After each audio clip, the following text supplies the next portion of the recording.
मन रे छाडू भरम प्रगट होई नाचो, क्या क्या माया की डांडी।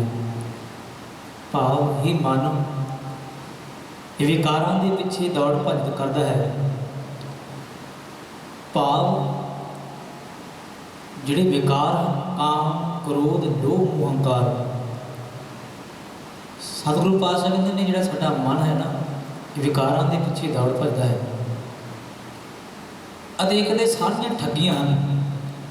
जब तू सब तो उच्चे प्रभु की शरण आ गया ना, कहता फिर इन्हां तो क्यों डरदा है।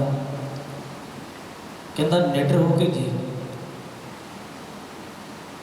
सो दौड़ एक होंदी है, खिडारी दौड़ लाउंदा है 400 मीटर 800 मीटर, पर वह जो अंत होंदा है उसकी समाप्ति होंदी है।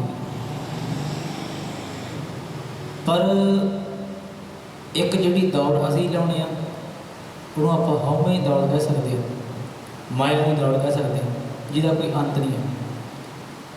इहदी दौड़ इदां दी इहदा कदे भी खात्मा नहीं हो सकता। मैं एक छोटी जी तुहानूं कहानी सुणाउण लगा। एक किसान हुंदा, ਉਹਦੇ ਕੋਲ 4-5 किले ਜ਼ਮੀਨ ਦੇ ਹੁੰਦੇ ਆ, बड़ी सौखी जिंदगी जिउंदा, बहुत वधिया घर-बार सब कुछ वाहिगुरू की किरपा नाल बड़ा वधिया चलदा। एक दिन की हुंदा, ਉਹਦਾ सज्जन मित्र ਉਹਦੇ ਕੋਲ आउंदा है, ਉਹਨੂੰ ਦਾ हाल चाल पुछना करता है। ਹੁਣ ਪੁੱਛਦਾ है कि ਜਿਹੜੀ तेरी 4-5 किले ਦੇ ਨਾਲ ਜ਼ਮੀਨ ਦਾ ਤੇਰਾ ਕੀ ਗੁਜ਼ਾਰਾ ਹੁੰਦਾ। ਹੁਣ नॉर्मल गल आप पुछ लैंदे हैं ना। ਹੁਣ ਪੁੱਛਦਾ कि तेरे को 4-5 किले की ਜ਼ਮੀਨ है, ਇੰਨੇ ਨਾਲ तेरा गुजारा किद्दां ਹੁੰਦਾ। ਹੁਣ ਉਹ ਕਹਿੰਦਾ मेरा बहुत वधिया गुजारा ਹੁੰਦਾ, इदां ਦੀ कोई गल नहीं है।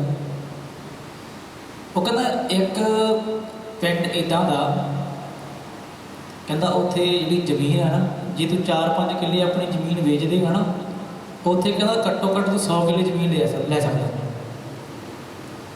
गल नूं थोड़ा ध्यान नाल समझना। वो कहता भी इदां किदां हो सकदा। हस के किसान मुस्कुरा के उन्होंने कहता है अपने मित्र को, कहता इदां किदां हो सकता है, मेरे 4-5 किले वेच के कोई मैंने 100 किला किदां दे सकता जमीन का। नॉर्मल गल है, किदां आपां सोच भी नहीं सकते। वो कहता भी मेरे 4-5 किले वेचण दे नाल, कहता जां तां फिर वो जमीन बंजर होगी। कहता बंजर भी नहीं है जमीन, जमीन भी वधिया, सारा कुछ ओके है। कहता बड़ा उन्होंने खुशी भी होती है। उन्होंने मित्र होंदा जिहड़ा वो मना लैंदा। वो की करदा, वो अपनी जिहड़ी 4-5 किले जमीन होंदी है वेच दिंदा है। की करदा, जिहड़े पिंड दे विच उत्थे जांदा है, जिथे उन्हें दस पाउंदा है उसदा मित्र भी इत्थे जमीन वेचदे आ, भी जिहड़े 100 किले जमीन है ना, जिहड़ा वेचदे आ, कहंदे इत्थे आओ। पहुंचदा जो पिंड दे विच जांदा है तो पिंड वाले लोगों को कहता है भी मैं जमीन खरीदने वास्ते। वो बड़े खुश होंगे, खुश की होंगे आ, उसकी बड़ी सेवा करते हैं, बड़े आदर सत्कार के नाल बिठाउंदे आ, खाना छकाउंदे आ। फिर उन्होंने समझाउंदे आ, कहते तू सवेरे उठना, सूरज की पहली किरण, कहता सूरज चढ़ता ना, जो सूरज चढ़ता, कहता भी तू जितों तक जा सकता, कहता ये सफ़र तय करना, कहता जितों तक जा सकता, कहता जमीन तेरी है, कहता जितों तक तू रोक सकता, कहता तो पर कहता शाम को आउंदे हुए जदों कहता सूरज ढलूगा इत्थे पहुँचना चाहिए। कहता जो सूरज ढल गया, जे तू ना पहुँचा तो फिर कहता जिहड़े तेरे पैसे वो साडे आ, ते नहीं जमीन क्या तेरी है सारी। तो बड़ा खुश होंदा, कहता भी गल, कहता मैं तो 100 किले की, मैं तो 200-300 किलो बना लूँ, 200-300 किले कहता बना सकता वा, सफर ही तय करना। कहता मैं किड्डी गल है, एक दिन कहता औखा हो जाऊँगा। वो कहते कोई गल नहीं, तुसीं अज रेस्ट करो, सवेरे कहते उठना वा, तो सवेरे कहते सूरज चढ़न तो पहला कहते भी तू कहते इत्थे पहुँच जाना वा, तो सानू पैसे देने हैं। कहता पैसे दे के तू अपना शुरू कर दे, जिन्नी कहता तेरी जमीन आती है, जिन्ना तू सफ़र तय करेगा वो सारी जमीन कहता तेरी है। हम एक नॉर्मल गल है, जिहदा जैकपॉट लगन वाला होवे तो रात को नींद कित्थे आउंदी है। वो बड़ा इधर पासा मारदा, इधर पासा मारदा, नींद उन्होंने आउंदी नहीं, सारी रात सोचता रहिंदा। ਵੀ ਕੱਲ੍ਹ ਨੂੰ ਵੀ ਮੈਂ 4-5 ਕਿੱਲੇ ਵੇਚ ਕੇ ਮੈਂ ਇੰਨਾ ਅਮੀਰ ਹੋ ਜਾਊਗਾ। ਉਹ ਕੀ ਕਰਦਾ, ਉਹਨੂੰ ਰਾਤ ਨੀਂਦ ਨਹੀਂ, ਪਾਸੇ ਪੂਸੇ ਮਾਰ ਦਿੰਦਾ, ਸਵੇਰੇ ਉੱਠਦਾ, ਸੂਰਜ ਚੜ੍ਹਨ ਤੋਂ ਪਹਿਲੇ 2 ਘੰਟੇ ਪਹਿਲੇ ਪਹੁੰਚ ਜਾਂਦਾ ਉੱਥੇ। ਉੱਥੇ ਜਦੋਂ ਜਾਂਦਾ ਨਾਲ ਆਪਣੀਆਂ ਪ੍ਰਸ਼ਾਦਾ ਪਾਣੀ ਬੰਨ੍ਹਦਾ, ਪਾਣੀ ਲੈਂਦਾ, ਉਹਨਾਂ ਨੂੰ ਪੈਸੇ ਦਿੰਦਾ, ਤੁਰ ਪੈਂਦਾ ਉੱਥੋਂ। ਤੁਰ ਪੈਂਦਾ, ਰਸਤੇ ਦੇ ਵਿੱਚ ਖਿਆਲ ਆਉਂਦਾ, ਕਹਿੰਦੇ ਮਣਾ ਵੀ ਤੂੰ ਇੰਨਾ ਭਾਰ ਕਦੋਂ ਚੱਕਿਆ, ਰੋਟੀਆਂ ਦਾ ਭਾਰ ਕਦੋਂ ਚੱਕਿਆ, ਵੀ ਇੱਕ ਦਿਨ ਹੀ ਆ, ਜੇ ਤੂੰ ਔਖਾ ਹੋ ਜਾਏਗਾ ਕਿੱਡੀ ਗੱਲ, ਉਹ ਤੋਂ ਤਾਂ ਆਪਾਂ ਅਮੀਰ ਹੀ ਬਣ ਜਾਣਾ। ਕਹਿੰਦਾ ਵੀ ਆਪਾਂ ਸਰੀਰ ਨੂੰ ਥੋੜ੍ਹਾ ਕਸ਼ਟ ਹੀ ਦੇਣਾ। ਉਹ ਕੀ ਕਰਦਾ, ਪ੍ਰਸ਼ਾਦ ਦੇ ਉੱਤੇ ਰੱਖ ਦਿੰਦਾ, ਅੱਗੇ ਤੁਰ ਪੈਂਦਾ। ਫਿਰ ਥੋੜ੍ਹਾ ਖਿਆਲ ਆਉਂਦਾ, ਕਹਿੰਦਾ ਵੀ ਜਲ ਵੀ ਮੈਂ ਬਾਹਲਾ ਕਾਫੀ ਚੱਕਿਆ ਹੋਇਆ, ਕਹਿੰਦਾ ਮੈਂ ਇੱਦਾਂ ਕਰਦਾ 1-2, ਕਹਿੰਦਾ ਵੀ ਮੇਰਾ ਜੇ ਗਲਾ ਸੁੱਕਦਾ ਤਾਂ ਮੈਂ ਘੁੱਟ ਭਰਨ ਵਾਸਤੇ 1-2 ਬੋਤਲ ਰੱਖ ਲੈਣਾ। ਕਹਿੰਦਾ ਮੈਂ ਇੰਨਾ ਭਾਰ ਕਦੋਂ ਚੱਕਿਆ, ਕਹਿੰਦਾ ਜਿੰਨਾ ਜਿਵੇਂ ਭਾਰ ਘੱਟ ਚੱਕੂਗਾ ਨਾ ਤਾਂ ਮੇਰਾ ਉਨਾ ਹੀ ਸਫ਼ਰ ਅੱਗੇ ਵਧੂਗਾ, ਮੈਂ ਕਹਿੰਦਾ ਹੋਰ ਮਤਲਬ ਉਹ ਕਰ ਸਕਦਾ। ਕਹਿੰਦਾ ਉਹ ਕੀ ਕਰਦਾ, ਪਾਣੀ ਦੀ 1-2 ਬੋਤਲ ਲੈਂਦਾ, ਤੁਰ ਪੈਂਦਾ ਵਾ। ਦੁਪਹਿਰ ਦੇ 12-1 ਵੱਜ ਜਾਂਦਾ। 12-1 ਜਦੋਂ ਵੱਜ ਜਾਂਦਾ, ਮਨ ਦੇ ਵਿੱਚ ਖਿਆਲ ਆਉਂਦਾ ਵੀ ਮੈਂ ਕਾਫੀ ਵਾਟ ਆ ਗਿਆ, ਵੀ ਉਹ ਮੁੜਨਾ ਵੀ ਆ। ਜੇ ਮੁੜਨਾ ਕਹਿੰਦਾ ਤੇ ਮੈਂ ਮੁੜਨਾ ਵੀ ਸੂਰਜ ਢਲਣ ਤੋਂ ਪਹਿਲਾਂ ਪਹਿਲਾਂ। ਜਿਹੜਾ ਇਹ ਮਨ ਹੈ ਨਾ ਸਾਡਾ, ਮਨ ਬੜਾ ਗੰਦਾ ਵਾ। ਮਨ ਨਹੀਂ ਮੰਨਦਾ, ਮਨ ਕਹਿੰਦਾ ਵੀ ਮੈਂ 1-2 ਕਿੱਲੇ ਹੋਰ ਕਹਿੰਦਾ ਜਾ ਸਕਦਾ ਵਾਂ। ਤੇ ਉਹ ਕੀ ਕਰਦਾ, ਕਹਿੰਦਾ ਚੱਲ ਕੋਈ ਨਾ, ਆਉਂਦੇ ਹੋਏ ਵਾਪਸ ਭੱਜ ਕੇ ਆ ਜਾਵਾਂਗੇ, ਵੀ 2-3 ਕਿੱਲੇ ਹੋਰ ਬਣ ਜਾਣਗੇ। ਕਿਉਂਕਿ ਜੇ ਉਹ 100 ਕਿੱਲੇ ਨਾਲ ਹੀ ਲੱਜਦਾ ਨਹੀਂ ਨਾ, ਰੱਜਣਾ ਉਹਨੇ 200 ਕਿੱਲੇ ਨਾਲ ਵੀ ਨਹੀਂ। ਉਹ ਕੀ ਕਰਦਾ, ਅੱਗੇ ਵੱਧ ਪੈਂਦਾ। 2 ਵੱਜ ਜਾਂਦੇ ਆ, ਦੁਪਹਿਰ 2 ਵੱਜਦੇ। ਹੁਣ ਉਹਦੇ ਦਿਮਾਗ ਦੇ ਵਿੱਚ ਖਿਆਲ ਆਉਂਦਾ ਵੀ ਮਾੜਾ ਮੈਂ ਕਾਫੀ ਵਾਟ ਆ ਗਿਆ, ਵੀ ਮੈਂ ਮੁੜਨਾ ਵੀ ਆ, ਭੁੱਖਾ ਭਿਆਣਾ ਵਾ, ਰਾਤ ਦਾ ਸੁੱਤਾ ਵੀ ਨਹੀਂ ਆ, ਸਿਰਫ ਕਾਹਦੇ ਵਿੱਚ ਭੱਜਿਆ ਫਿਰਦਾ ਵਾ, ਮਾਇਆ ਦੇ ਪਿੱਛੇ। ਉਹ ਕੀ ਕਰਦਾ, ਉਧਰੋਂ ਮੁੜਨ ਦਾ ਪਲਾਨ ਬਣਾਉਂਦਾ ਵੀ ਹੁਣ ਮੈਂ ਮੁੜਨਾ ਵਾ। ਉੱਥੋਂ ਮੁੜਦਾ, ਆਉਂਦਾ ਵਾਪਸ ਆਉਂਦਾ, ਭੁੱਖਾ ਭਿਆਣਾ ਭੱਜਿਆ ਆਉਂਦਾ, ਬਿਨਾਂ ਦੇਖੇ ਤੋਂ ਦੌੜ ਲਾ ਕੇ ਜਿੰਨਾ ਜ਼ੋਰ ਆ ਸਾਰਾ ਲਾਈ ਜਾਂਦਾ ਆਪਣਾ। ਉਹ ਕਹਿੰਦਾ ਫਿਰ ਜਿੰਨਾ ਵੀ ਜ਼ੋਰ ਲੱਗਦਾ, ਕਹਿੰਦਾ ਵੱਧ ਤੋਂ ਵੱਧ ਜ਼ੋਰ ਲਾਉਂਦਾ, ਉਹ ਭੱਜਿਆ ਆਉਂਦਾ, ਪਿੰਡ ਦੇ ਵਿੱਚ ਪਹੁੰਚ ਜਾਂਦਾ। ਸੂਰਜ ਵੀ ਢਲ ਜਾਂਦਾ, ਆਪਦੇ ਪਿੰਡ ਵਿੱਚ ਵਾਪਸ ਆਉਂਦਾ। ਲੋਕ ਦੇਖਦਾ, ਲੋਕ ਉਹਨੂੰ ਆਵਾਜ਼ਾਂ ਮਾਰਦੇ, ਕਹਿੰਦੇ ਜਲਦੀ ਆ ਜਾ। ਕਹਿੰਦਾ ਯਾਰ ਲੋਕ ਮੂਰਖ ਆ, ਕਹਿੰਦਾ ਜੇ ਮੈਂ ਪਹੁੰਚੂਗਾ, ਕਹਿੰਦਾ ਫਿਰ ਤਾਂ ਜ਼ਮੀਨ ਮੇਰੀ ਹੋ ਗਈ। ਕਹਿੰਦਾ ਤੇ ਮੈਨੂੰ ਇੰਨਾ ਉਤਸ਼ਾਹ ਕਰ ਰਿਹਾ ਮੈਨੂੰ ਆਉਣ ਵਾਸਤੇ, ਕਿੱਦਾਂ ਹੋ ਸਕਦਾ। ਕਹਿੰਦਾ ਵੀ ਮੈਨੂੰ ਕਹਿੰਦਾ ਦੁਬਾਰਾ ਵਾਰ-ਵਾਰ ਹੋਈ, ਕਹਿੰਦਾ ਇਹ ਤਾਂ ਲੋਕ ਭੋਲੇ ਆ, ਮੂਰਖ ਵਾ। ਪਹਿਲੀ ਗੱਲ ਤਾਂ ਕਹਿੰਦਾ ਇਹਨਾਂ ਨੇ ਮੂਰਖਤਾ ਇੰਨੀ ਵਰਤੀ, ਮੇਰੇ ਕੁਝ ਪੈਸਿਆਂ ਖਾਤਰ ਕਹਿੰਦਾ ਇਹਨੇ ਇੰਨੀ ਜ਼ਮੀਨ ਮੇਰੇ ਨਾਂ 'ਤੇ ਕਹਿੰਦਾ ਕਰ ਦਿੱਤੀ ਆ, ਵੀ ਮੇਰੀ ਇੰਨੀ ਜ਼ਮੀਨ ਹੋਣ ਲੱਗੀ ਆ। ਦੂਜੀ ਗੱਲ ਕਹਿੰਦਾ ਵੀ ਇਹ ਲੋਕ, ਕਹਿੰਦਾ ਮੈਂ ਪਹੁੰਚਣ ਵਾਲਾ ਵਾਂ ਅਤੇ ਲੋਕ ਮੈਨੂੰ ਆਵਾਜ਼ਾਂ ਮਾਰ ਰਹੇ ਜਲਦੀ ਪਹੁੰਚ, ਵੀ ਉਹਨਾਂ ਨੂੰ ਤਾਂ ਚਲੋ ਫਿਕਰ ਹੋਣਾ ਚਾਹੀਦਾ ਵਾ ਵੀ ਹਾਲੇ ਪਹੁੰਚੇ ਨਾ, ਵੀ ਸੂਰਜ ਢਲਣ ਤੋਂ ਪਹਿਲਾਂ ਪਹਿਲਾਂ ਕਹਿੰਦਾ ਮਗਰ ਹੀ ਰਹਿ ਜੇ। ਉਹ ਕੀ ਹੁੰਦਾ, ਪਹੁੰਚ ਜਾਂਦਾ, ਸੂਰਜ ਵੀ ਢਲ ਜਾਂਦਾ। ਅਚਾਨਕ ਉੱਥੇ ਜਾ ਕੇ ਜਦੋਂ ਲੈਣ ਲੱਗੀ ਹੁੰਦੀ ਆ, ਉੱਥੇ ਪਹੁੰਚ ਜਾਂਦਾ, ਉੱਥੇ ਜਾ ਕੇ ਡਿੱਗ ਪੈਂਦਾ, ਉੱਧਰ ਸੂਰਜ ਵੀ ਢਲ ਜਾਂਦਾ। ਲੋਕ ਹੱਸਣ ਲੱਗ ਜਾਂਦੇ ਆ, ਬੁੜਕ ਜਾਂਦਾ, ਮਰ ਜਾਂਦਾ। ਉਹ ਥੱਕਿਆ ਹੁੰਦਾ ਨਾ, ਸਾਰਾ ਕੁਝ ਮਰ ਜਾਂਦਾ।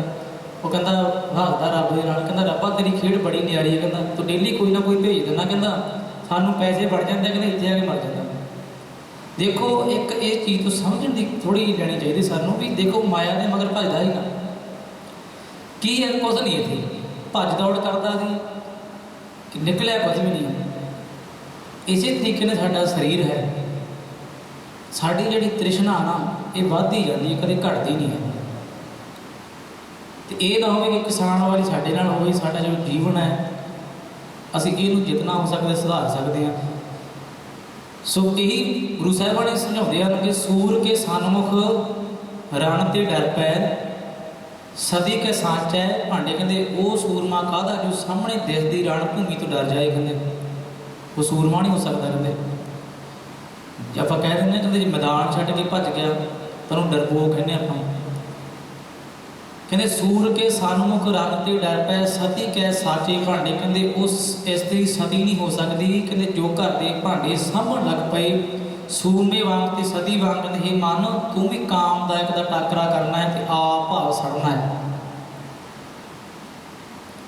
ਸਤੀ ਪ੍ਰਥਾ ਬਾਰੇ ਆਪ ਨੇ ਸੁਣਿਆ ਹੀ ਹੋਊਗਾ, ਬਚਪਨ ਦੇ ਵਿੱਚ ਆਪਾਂ ਪੜ੍ਹਦੇ ਹਾਂ, ਕਾਫੀ ਸੁਣਦੇ ਹਾਂ। ਜਦੋਂ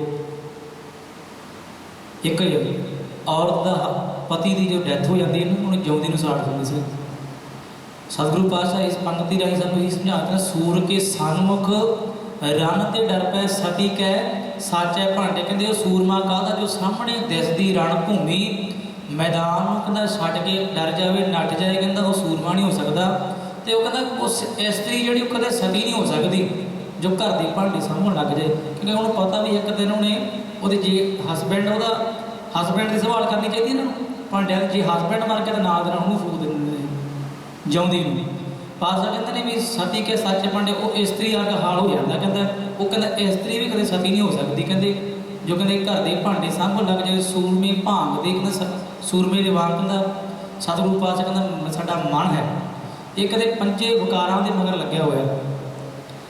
अगे कहते हे डग मग छाड़ रे मन बौरा, कहते हे कमले मन हे शैतान मन, कहते जो साडा मन है ना जे मन जाए तो कहता ये 1 रुपये से एडा दयावान हो जाता है, तो नहीं कहता जे बेईमान हो कहता एक किसी इन्ना बेईमान हो जाता, कहता 1 रुपये खातर बेईमान हो जाता, छड़ देता लाखां रुपये छड़ दिंदा। देखो तुसीं अज लोग सेवा करते हैं, बड़ियां सेवावां करते हैं, बड़ा योगदान पाते, क्योंकि उन्हों का जो मन है शांत है। सेवा के काम कभी देखा तो कई बंदा इदा होंगे बैठे होंगे आप 1 रुपये के छोटी चीज़ से बेईमान हो जाता, झूठ बोलता।